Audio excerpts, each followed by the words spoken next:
Merhaba dostlar, ben Ozan. Malum yeni yıla yaklaşıyoruz. Bu piyasada zam gelmeden alınabilecek en iyi tabletleri inceleyeceğiz. Her zamanki gibi bu videoda herhangi bir sponsorluk yok. Benim almayacağım, önermediğim hiçbir tablet bu listede olmayacak. Ozan, bu tabletleri neye göre seçtin dersen özellikle fiyat performans ve deneyim yönünde en iyi cihazlardan bahsedeceğim. Ve şu anki piyasada gönül rahatlığıyla önerebileceğim, alınabilir dediğim tabletler 5000'den başlıyor ve burada 38.000'e kadar çıkacağız. Tabii ki tablet alırken nereden aldığımız ve satıcılarda çok önemli.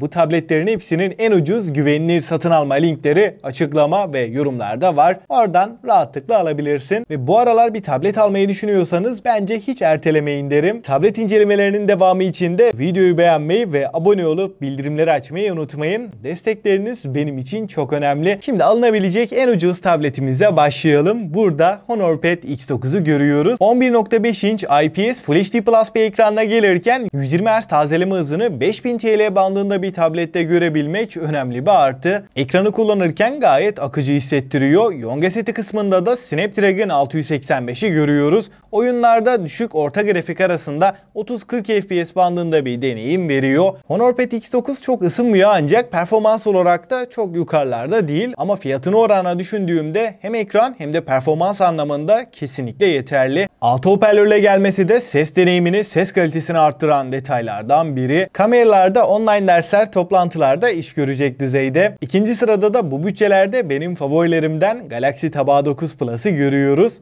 Üçüncü sırada özellikle ekran tarafında 11 inç Full HD Plus TFT bir panelle gelirken 90 Hz'lik bir tazeleme hızına sahip. Ekran kalitesi çok yukarılarda değil ama çözünürlük ve akıcılığı düşündüğümde vermiş olduğu deneyim özellikle de fiyatını oranla kesinlikle yeterli. Donanım tarafında Snapdragon 695'i görürken performans anlamında 732G'ye denk bir işlemci diyebilirim. 4 GB RAM, 64 GB depolamayla da beraber geliyor ve 1 TB'a kadar hafıza kartı desteğimiz de var. Oyunlardaki performansı da fiyatının çok üstünde diyebilirim. Snapdragon 695 hem fazla ısınmayan hem de verimli bir işlemci. Bu noktada batarya olarak da 7040 mAh'lik bataryasıyla Tab A9 Plus oyun içinde alacaksanız genel kullanım içinde tam olarak bir günü rahatlıkla çıkartıyor. Hatta tablette gün içinde 2-3 saat uğraşıyorsanız da bu batarya 3 güne kadar da götürebiliyor. Batarya olarak da performans anlamında da üzecek bir tablet değil. Yazılım tarafında da Android 13 ile beraber geliyor. Klavye ve mouse desteğinin de olduğunu söyleyeyim. Arka tarafta 8, ön tarafta da 5 megapiksellik bir kameramız var. Dolby Atmos destekli dörtlü bir hoparlör sistemini bu tablette görebiliyoruz. Üçüncü sırada Xiaomi Redmi Pad önümüze çıkıyor. Bu tabletin de en önemli artısı ekran kalitesi ve performansı diyebilirim. 10.6 inç Full HD Plus bir çözünürlükle gelirken IPS bir panele sahip ve renk doğruluğu genel kalite açısından fiyatını oranla düşündüğümde gayet iyi bir ekran diyebilirim ve 90 Hz tazeleme ile de akıcı bir deneyim alabiliyoruz. 400 nit maksimum parlaklığıyla dışarıda olmasa da kapalı ortamlarda, okulda, evde kullanırken bu parlaklık gayet yeterli. MediaTek Helio G99'u görüyoruz.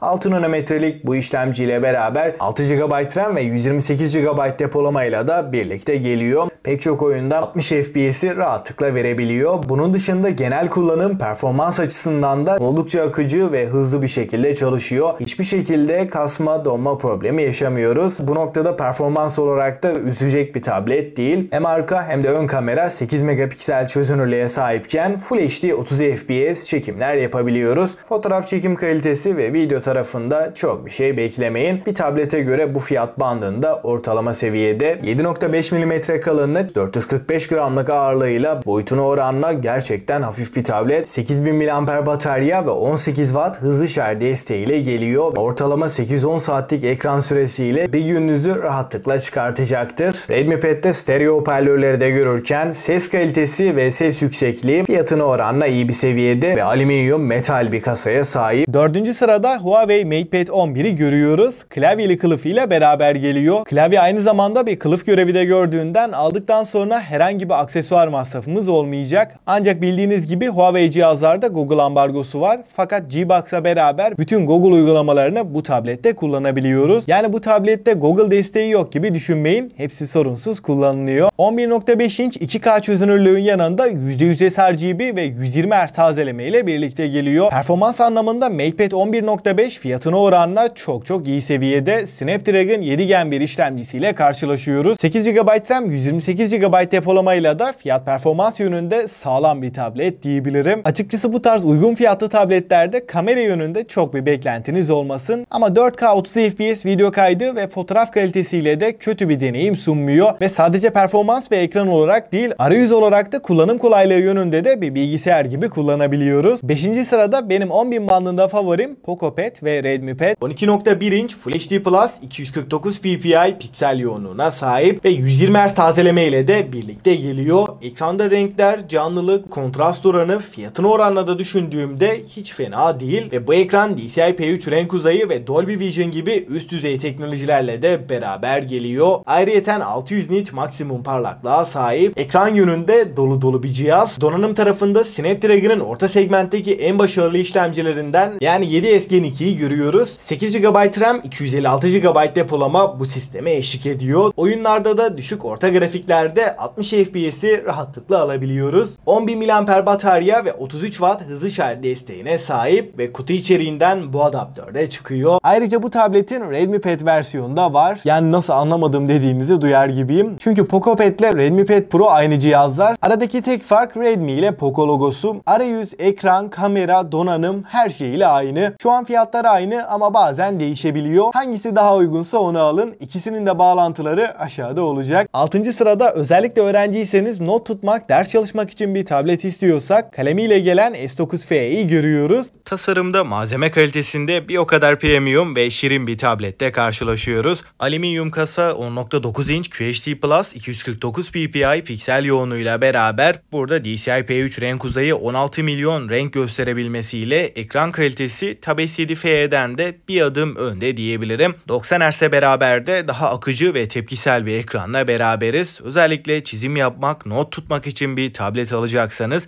ve kompakt, daha taşınabilir bir tablet olsun dediğinizde Exynos 1380 Yonga seti performans olarak günlük kullanım, uygulamalar, not tutmak, dizi film izlemek için bu işlemci oldukça yeterli. PUBG gibi yüksek grafikli oyunlarda son gelen güncellemelerle beraber artık 60 FPS alabiliyoruz. Çizim, not alma konusunda kalemin tepkiselliği kesinlikle başarılı. Bunun dışında Samsung DeX desteği tabii ki varken 8000 mAh batarya, 45 Watt hızlı şarj desteğine sahip. Batarya performansı eğer tableti çok zorlamazsanız, yani not tutmak, PDF okumak için kullandığınızda ortalama 8 saat ekran süresi verebiliyor. S9 FE Android 13 ile gelirken 4 yıl Android, 5 yılda güvenlik güncellemelerini alacak ve IP68 sertifikasıyla da olası su sıçramalarına karşı korunuyor. 7. sırada özellikle performans ve ekran kalitesi benim için birinci öncelik diyorsan iPad 10.9 inç QHD Plus Retina IPS bir panelle gelirken iPad 9'dan en önemli artısı çerçevesiz tasarımı. Donanım kısmında 5 nanometre A14 Bionic ile gelirken 4 GB RAM, 64 ve 256 GB olarak iki farklı depolamayı görüyoruz ve iPad 10'u listenin ilk iki cihazından ayıran en önemli detay kesinlikle performans. Çünkü zaten PUBG'de, Call of Duty Mobile'de oyun adeta akıyor. Normalde bu tablet 120 FPS'i de destekleyebilecek bir cihaz. Ancak burada ister 90 ister 200 FPS versin. Ekranımız 60 Hz olduğu için deneyim olarak bize bir katkısı olmayacak. O yüzden ayarlarda 90'da 120 FPS'te yok. Ama oyunlarda ben hiçbir şekilde FPS drop'u nadir bile olsa kasma donma yaşamak istemiyorum diyorsanız iPad 10 şu anki fiyatıyla 15-20 bin bandının alınabilecek en mantıklı tabletlerinden biri. Büyük ekranlı ve kalemli bir tablet istiyorsak S9 FE Plus çok mantıklı. S9 FE Plus'ta ikili kamera sistemi ve 12.4 inçlik QHD Plus ekranı burada da görebiliyoruz. Donanım olarak 8 GB RAM'in haricinde S9 FE ile hiçbir fark yok. Ekran büyüdüğü için bu ekranda çalışmak, not tutmak kesinlikle daha keyifli.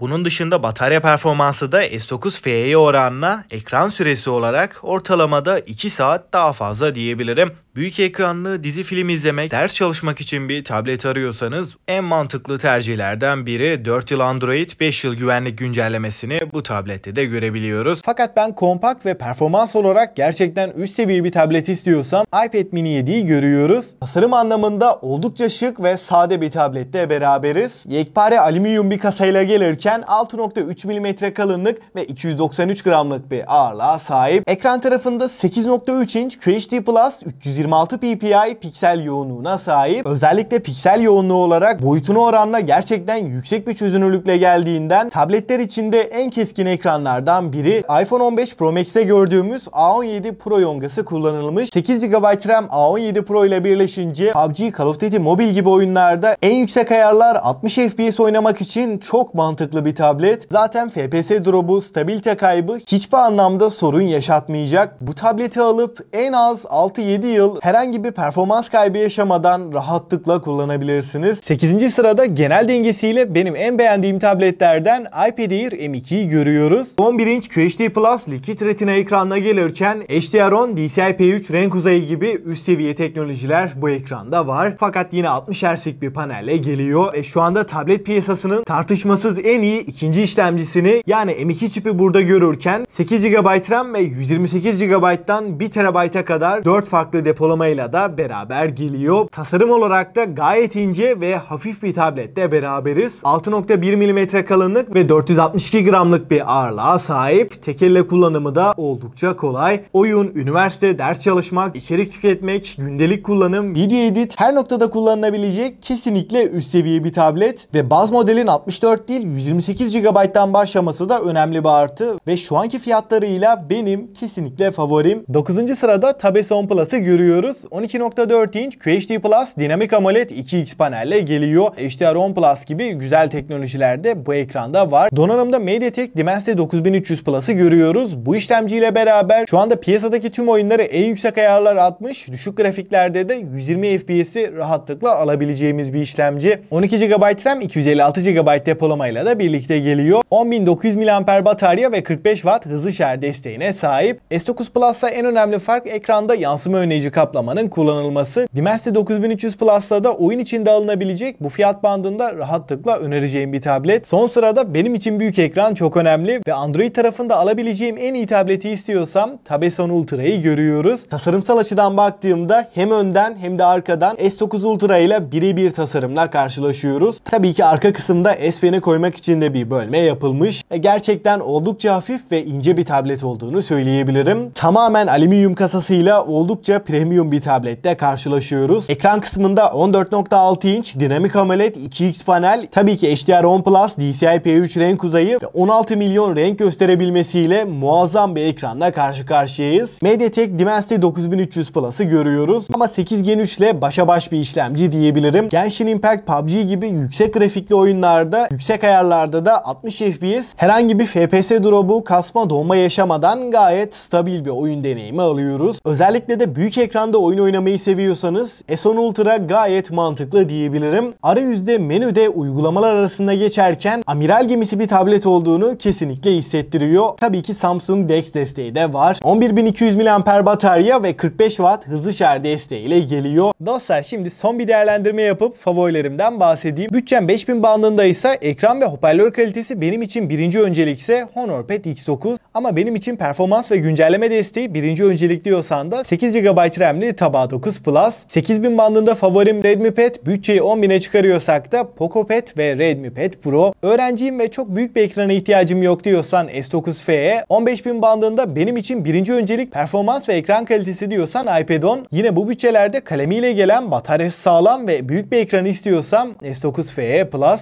Daha çok oyun için bir tablet alacağım. Oyunlarda kontroller kolay olsun, performans olarak da beni 6-7 sene uzun yıllar götürsün diyorsan iPad Mini 7. Ama hem M2 işlemcisi, batarya performansı genel anlamıyla düşündüğümde benim favorim de iPad Air M2. Ama ben Android bir tablet istiyorum. Yanında kalemiyle gelsin. 120 Hz ekranı. Dimensity 9300 Plus Yonga setiyle şu anda Android tarafındaki en iyi tabletlerden S10 Plus. Fakat tableti bilgisayar gibi kullanacağım. Bana en büyük ekran lazım diyorsan da S10 Ultra. Son olarak listeyi genel anlamıyla değerlendirdiğimde, fiyat performans ve deneyimiyle düşündüğümde bu piyasada alınabilecek en mantıklı tabletler bunlardı. Burada ben alım gücümüzü ve piyasayı düşündüğümde en mantıklı cihazlardan bahsettim. Bunların dışında önerdiğim tabletler de var. Hepsini bir liste yapıp linkini açıklama ve yorumlara koyacağım. Bu tabletlerin hepsinin de güvenilir satın alma linkleri açıklama ve yorumlarda var. Oradan almanı öneririm. Aklına takılan herhangi bir soru olursa yine mutlaka yorumlarda bekliyorum. Ben Ozan. Sonraki videoya kadar kendinize çok iyi bakın.